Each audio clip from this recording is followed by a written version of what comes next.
Hey, what's up, guys? This is Chris. I'm also known as noslliT on the GB Fans boards. This is a project I've been working on for a while now, and I wanted to show it off and show you guys some of the features uh, with this gun that I really like, and we'll show you the difference between this one and the movie guns. As you can see, if you're familiar with the game, this is the first generation of the game gun before you get the stasis stream.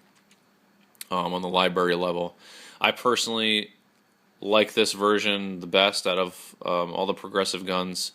I feel like this is interesting enough where it is very appealing to the eyes, and it follows the evolution of the movie guns quite well, in my opinion, and I really appreciate what Terminal Reality envisioned for these particular props.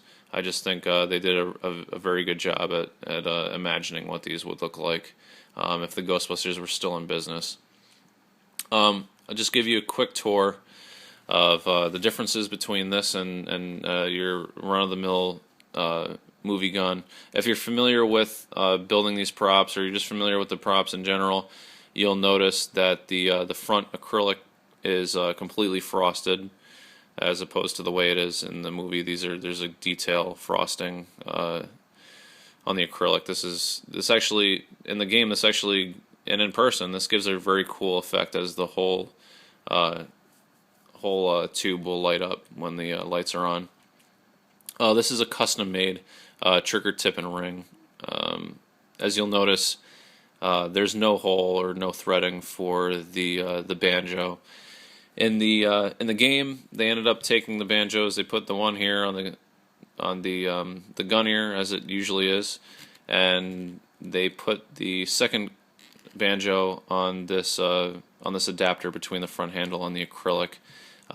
This channel acts as a guide for the threading and for this banjo, which I think is it's cool. It looks different, and I like it. It's something unique to the video game. One thing I noticed replicating these guns is it seems as if Terminal Reality took a lot of cues from the semi-heroes that are in storage at Sony. The only thing that makes me believe this is that, as you guys know, this is a momentary push switch on this gun here with the hat light, and in the archive, this semi-hero gun has this missing. So that translated over to the video game. It translated over to this build, and so that's that.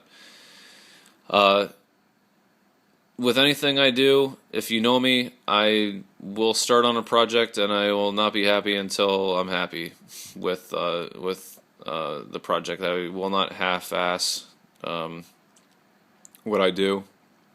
So I was very steadfast with getting as many vintage original parts that I could. So as you notice, this is a vintage translucent red hat light. I put a milky white hat light on the step here, and I also put a vintage translucent green light cap. Luckily, I was able to get these from certain members of the forum, and they were very gracious, and I was very lucky to purchase them and add them to this gun, and I'm very happy that I have them, because the light kit just looks really good with these vintage light caps on it. This is a vintage Clippard R331. In the game, you'll notice that the Clippard name is not on it. It's obvious that it is a Clippard, but for whatever trademark or copyright or whatnot, they changed the name on it. I decided to stay true to the movie guns in that regard. These aluminum knobs are made by myself. They're based off of the semi-hero gun knobs that are resin. I made them out of aluminum for this build. This also is the shaft collar and the side knob. This is a aluminum heatsink. This is Arcoelectric Clear 1041. This is a green Arcoelectric 1041 as well. This is a R2-Devo bar graph holder, I just think it makes his bar graph holders are very clean looking, especially if with the rectangular LEDs, they give a very nice segmented look. That's his version 8, if I hadn't mentioned it. Bar graph holder. I just think it's very nice.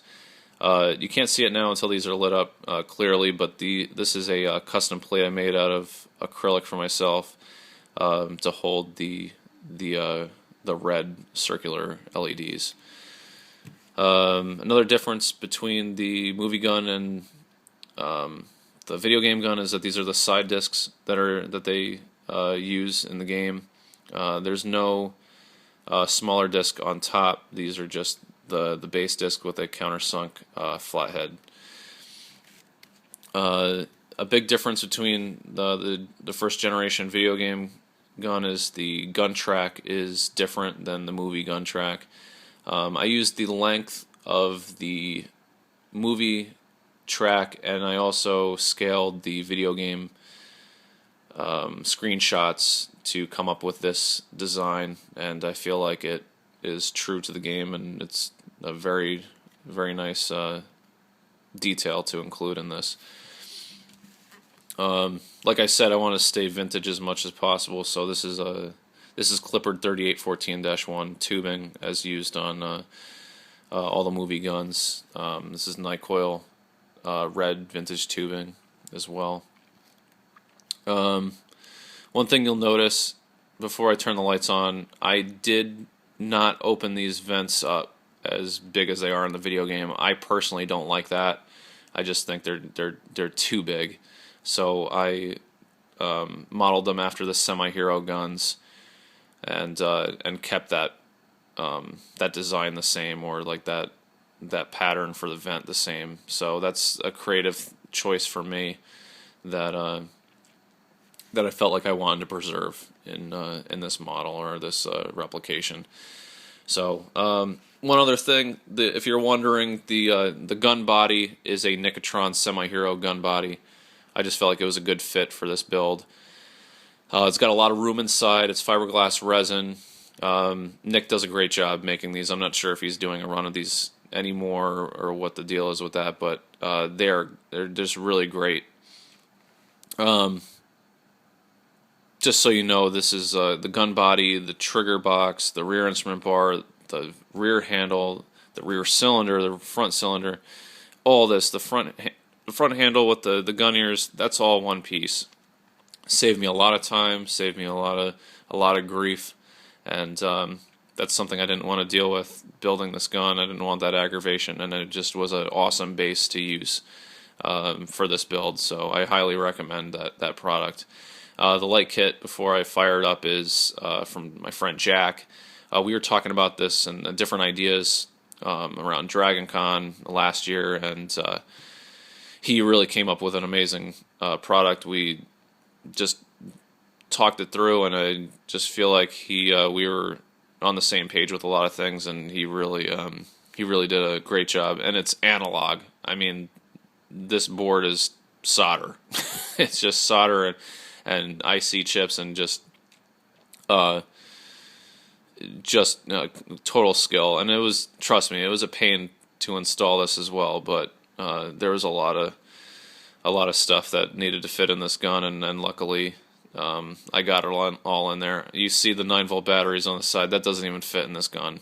So just to give you an idea how solid it is. So here, I'll turn it on. You'll get an idea what this is all about. So we'll turn it on. You'll see right off the bat that the bar graph is on a random pattern. This switch right here resets the program. So you'll realize why this is important later on in the video. This will reset the program. That will be hooked up to a vent sound, and this is the gun at rest here. When you turn on the lights, these are each one of these 4 circular aspects here. This is 6 small triangular LEDs in a chase pattern, in an hourglass chase pattern. In the movie, you'll know, if you're like I said, if you're familiar with the movie guns, this is a dry rub transfer, And Terminal Reality really did a cool thing and added this, but we've all been scratching our heads just trying to figure out how to replicate this, and I feel like Jack did a great job, and we did an awesome job implementing this into a real gun as opposed to a virtual representation. Like I said, these are the vintage hat lights, vintage white and green and red, and I know that hat light does not light up in the game, but you know what, you can't go wrong with more lights. That's my opinion. This is solid on in the movie. This flashes halftime to the indicator light on the top, this Arco. This is a flashlight lens with a 10mm LED in the center with a diffused theater gel to give it a nice even look to it. Like I said, this is the green 1041. So that's not all. When you press the intensify button, this bar graph will fill up like it does in the game. And also the front acrylic will flash, the barrel will flash. When this gets to the top, the barrel will stop flashing or turn off, as it were. This switch right here, like I mentioned before, will be your vent switch. And you vent the gun. This goes to its initial phase. And that's it. You're ready to fire off. You're ready to do what you need to do. Bust some ghosts. Or just to impress your friends. Or just have fun. And just go pew pew pew. You know, it's a really cool gun. I couldn't be happier with it. I'm very excited that I was able to implement this. As far as I know, this is the first gun of its kind. And I really appreciate you guys checking it out. A lot of people... my friends, they drove me to finish this thing, and I'm very happy with the outcome. So, like I said, thank you for watching, and hope you enjoyed it. All right, take care.